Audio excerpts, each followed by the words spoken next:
ఏమైపోయారు? చాలా మంది ఎలక్షన్ లో వచ్చారు కదా, మీరందరు ఎట్టుపోయారు? పొలోమని ఇంత మంది, వందల మంది వచ్చారు. ఎటు వెళ్ళారు మీరంతా? అక్కడికి వెళ్ళండి, ఇప్పుడు వెళ్ళండి.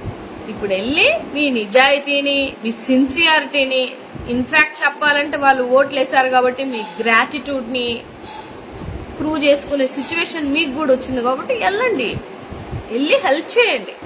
ఎంత అన్యాయం అండి! అక్కడంటే ఒక్కొక్క బోటుకి 1500 తీసుకుంటున్నారంట. ఏది ప్రైవేట్గా వచ్చిన బోట్లు. అవును, వాళ్ళు ఇప్పుడు గవర్నమెంట్ పెట్టకపోతే డబ్బులు దందా చేసుకోవాలనుకున్న వాళ్ళు దందా చేస్తారు. అక్కడికి వెళ్ళి ఇప్పుడు పాల ప్యాకెట్ 100 రూపాయలన్నా కొనుక్కుంటారు, వాళ్ళకి అవసరం. ఇప్పుడు ఒక సెట్ ఆఫ్ గవర్నమెంట్ పని చేయలేదనుకో, ఇంకోటి ఏం చేస్తాడు, దాన్ని యూటిలైజ్ చేసుకునే వాళ్ళు ఉంటారు. ఇప్పుడు ఆడు కూడా కష్టపడి ఆ వాటర్లో వెళ్ళి, ఆ బోట్లో వెళ్ళి అవన్నీ ఇవ్వాలనంటే వాడు ఏదో ఎక్స్పెక్ట్ చేసుకుని వెళ్తాడు. మీరు అందించలేదనుకో, ఇంకోటి ఏం చేస్తాడు, 100 రూపాయలు అంటారు, లేదా 200 అంటారు. చంటిబిడ్డలకి పాల కోసం ఎంతైనా ఇచ్చేసుకుంటారు. ఫుడ్ అంటారు, వాటర్ అడుగుతున్నారు. కర్మ ఎట్టుందంటే నీళ్ళు తాగడానికి నీళ్లు అడుగుతున్నారు. ఫుడ్ దేవుడు అరుగు, నీళ్ళు ఇవ్వండి అని అడుగుతున్నారు అక్కడున్న జనాలు. సో ఇంత ఇప్పుడు ఫ్లడ్స్ వస్తున్నాయన్న విషయం ముందుగానే తెలుసు కదా. రెడ్ అలర్ట్ ఇవ్వాల్సిన సిచ్యువేషన్ ఎవరిది చెప్పండి? జగన్మోహన్ రెడ్డి గారు ఇస్తారా రెడ్ అలర్ట్స్? కూడా మనం ఇచ్చుకోవాలి. సో ముందు జాగ్రత్తలు తీసుకోవాల్సింది ఎవరు? గవర్నమెంటే కదా. అధికారులు ఏరి, పనిచేయాల్సిన తీరేది. మీ పార్టీ వాళ్ళల్లో కూడా అందులో మునిగిపోయిన వాళ్ళు కూడా. నిన్న ఒక అతని వీడియో చూశాను నేను, ఫోన్ చూపిస్తున్నాడు, ఫోన్ వెనకాతల ఆయన పాపం అభిమాన నాయకుడు ఉన్నాడు అనమాట. ఏం చేయట్లేదన్నా, నేను హార్డ్ కోర్ ఫ్యాన్ అన్నా, ఏం చేయట్లేదని చెప్తున్నారు.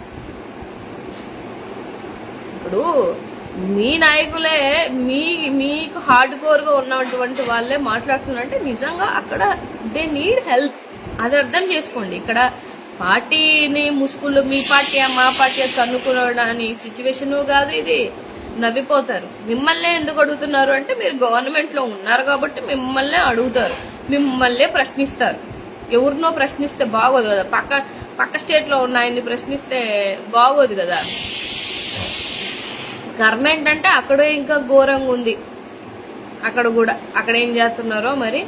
ఆడ పాపం నిన్న చూశాను, ఒక డాక్టర్ను వాళ్ళ ఫాదరు వరదల్లో కొట్టుకొని చనిపోయారట. సో ఇది అన్ఎక్స్పెక్టెడ్ థింగే. ఫ్లడ్ అనేది ఎవ్వడు ఎక్స్పెక్ట్ చేయడు. ఎవడు దాన్ని ఇదేమో మనిషి క్రియేట్ చేసేది ఏం కాదు. కానీ వచ్చినప్పుడు తీసుకోవాల్సిన జాగ్రత్తలు, రెస్పాన్సిబిలిటీస్ అవి ఏంటి అనేది కదా మ్యాటర్స్. ఇక్కడ ఎవరికైనా కూడా అన్నీ వస్తాయి. రాష్ట్రం అన్నాక ఇప్పుడు కరోనా వచ్చింది. కరోనాలో నాకెందుకు లేని వదిలేస్తే ఎంతమంది చచ్చిపోయే వాళ్ళం ఆంధ్ర రాష్ట్రంలో. కానీ ఇమీడియట్ గా తీసుకున్నటువంటి యాక్షన్స్ ని బట్టి మనం ఇవాళ నాకు కరోనా వచ్చింది, నేను బతికాను అని అంటే అందరం బతికాం కదా. ఎట్లాంటి క్రిటికల్ సిచ్యువేషన్ లో నుంచి ఎలాగ బయటకు వచ్చాం? బాధ్యతగా కొన్ని రెస్పాన్సిబిలిటీస్ తీసుకోవాలి. అది నేను అనేది. అక్కడ వాటర్ ఇష్యూ ఉంది, తాగడానికి మిల్క్, పిల్లలకి మెడిసిన్ 2-3 డేస్ నుంచి మెడిసిన్ వేసుకోకుండా భయంగా ఆ నీటిలో ఉంటున్నాము అని అంటే ఎంత ఘోరం అనేది ఒకసారి అక్కడ మనం ఉంటే మన పరిస్థితి ఏంటనేది ఆలోచించండి. సో తర్వాత లైక్ పైన ఇరుక్కుపోయి చాలా మంది ఉన్నారు. 2 days 3 days నుంచి పైన ఇరుక్కుపోయి ఉన్నారు అని అంటే ఇప్పుడు హార్ట్ పేషెంట్స్ ఉంటారండి, చిన్న వాటికే భయపడిపోయే వాళ్ళు ఉంటారు, చాలా మంది ఉంటారు. బయట వాళ్ళకి సంబంధించిన వాళ్ళందరూ వెయిట్ చేస్తున్నారు వాళ్ళు వస్తే పట్టుకెళ్ళిపోవడానికి. ఇక్కడ మెయిన్ మ్యాటర్ ఏంటంటే ఈ ఫుడ్ ఇవన్నీ పక్కన పెట్టినా కూడా కొద్ది గొప్ప ఇప్పుడు 10 పెట్టారు బోట్లు, 30 పెట్టండి, 30-40 పెట్టండి. లేదు మా కాడ డబ్బులు లేవు, మేము అందుకే పెట్టలేకపోతున్నామంటే ఆ బయటికి తెచ్చిన వాళ్ళని అడగండి, డబ్బులు ఇస్తారు. ఇప్పుడు వాళ్ళ ప్రాణాలు కాబడితే డబ్బులు ఇస్తారు కదా వాళ్ళైనా. యాక్చువల్గా మీరు అనకూడదు. మీరు ఆ మాట అన్నారంటే ఇంకా ఉన్నా లేనట్టే గవర్నమెంట్లో నన్ను అడిగితే. సో దయించి అక్కడున్న సిచ్యువేషన్ ని అర్థం చేసుకోండి. చేసి చెయ్యమనే అడుగుతున్నా నేను. ఇంకోటి, చుట్టుపక్కల ఉన్న వాళ్ళందరూ కూడా దయించి నా లైవ్ ఎంత వరకు వెళ్తుందో నేను మాత్రం మనస్ఫూర్తిగా కోరుకుంటుంది ఏంటంటే ఆ చుట్టుపక్కల ఉన్న వాళ్ళకి కలెక్టివ్గా ఫుడ్ కలెక్ట్ చేయండి. హెల్ప్ చేసే ఉద్దేశాలు చాలా మందికి ఉంటాయి. కలెక్టివ్గా కలెక్ట్ చేసి ఫుడ్, మిల్క్, అట్లీస్ట్ వాళ్ళకి మినిమం టాబ్లెట్స్ మినిమం కల్పించాల్సినవన్నీ కల్పించాలని నేను మనస్ఫూర్తిగా కోరుకుంటున్నా. నా ఫేస్బుక్ ఫాలోవర్స్ నాకు ఇప్పుడు 28K వరకు ఉన్నారు. ఒక 10 మంది వెళ్ళి చేసినా కూడా నేను చాలా హ్యాపీగా ఫీల్ అవుతాను. నన్ను కూడా ట్యాగ్ చేయండి.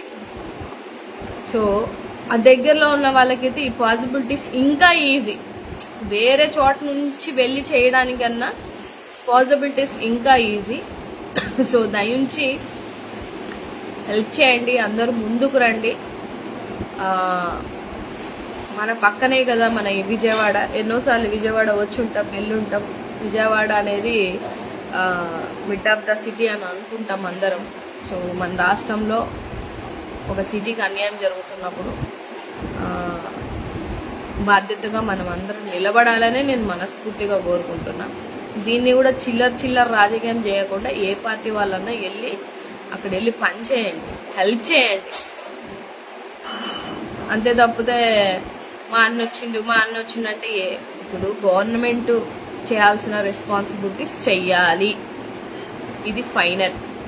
ఎవరున్నా చెయ్యాలి, ఎట్టి పరిస్థితుల్లో చేయాల్సిందే. అది మీ రెస్పాన్సిబిలిటీ. మీ రెస్పాన్సిబిలిటీస్ మీరు చక్కగా చేయలేదనుకోండి, డెఫినెట్గా వాళ్ళు గుర్తుపెట్టుకుంటారు. గుర్తుపెట్టుకోకుండా ఏం ఉండరు. సో ఫర్ మై సైడ్ నిజంగా అందరికీ మనస్ఫూర్తిగా కోరుకుంటున్నా, దయించి ప్రభుత్వాలు చేసినా చేయకపోయినా మిగతా వాళ్ళందరం కూడా హ్యుమానిటీ గ్రౌండ్స్లో కొంచెం ఆలోచించి అందరూ వెళ్ళి అక్కడ ఎవరికన్నా అవసరం ఉన్న వాళ్ళకి హెల్ప్ చేయండి. మీకు తోచింది ఇంతే చేయాలని ఏం కాదు. ఒక పిల్లోడికి ఒక పాల ప్యాకెట్ ఇచ్చినా కూడా పదవులు తీసుకుంటే కానీ సరిపోదు, బాధ్యతలు కూడా ఉండాలి. నిన్న ఒక పెద్ద మనిషి పుట్టినరోజు బోల్డ్ చేసి ఉంటారు అందరూ. అదేదో అక్కడ వెళ్ళి చెయ్యండి, మీ పెద్ద మనిషికి పేరు వస్తుంది. అది చేసే హెల్ప్ ఏదో అక్కడ చెయ్యండి. ఇక్కడ చేసి ఉంటారు కదా, పాలాభిషేకాలు అన్నీ చేసి ఉంటారు కదా, డెఫినెట్ గా చేసి ఉంటారు. నిన్న ఏదో మూవీ కూడా రిలీజ్ అయితే వెళ్ళారు అందరూ మూవీకి, ప్రీ రిలీజ్ మూవీ. సో నేనేమంటున్నా అంటే మీ ఎంజాయ్మెంట్లు మీరు చేసుకోండి, నేనేం తప్పు పట్టను. కానీ అందులో ఒక 50% అక్కడ వెళ్ళి చేయండి, చేస్తే బాగుంటది కదా. పోనీ ఆ పుట్టినరోజు సందర్భంగానే అక్కడ వెళ్ళి చేయండి. ఇంత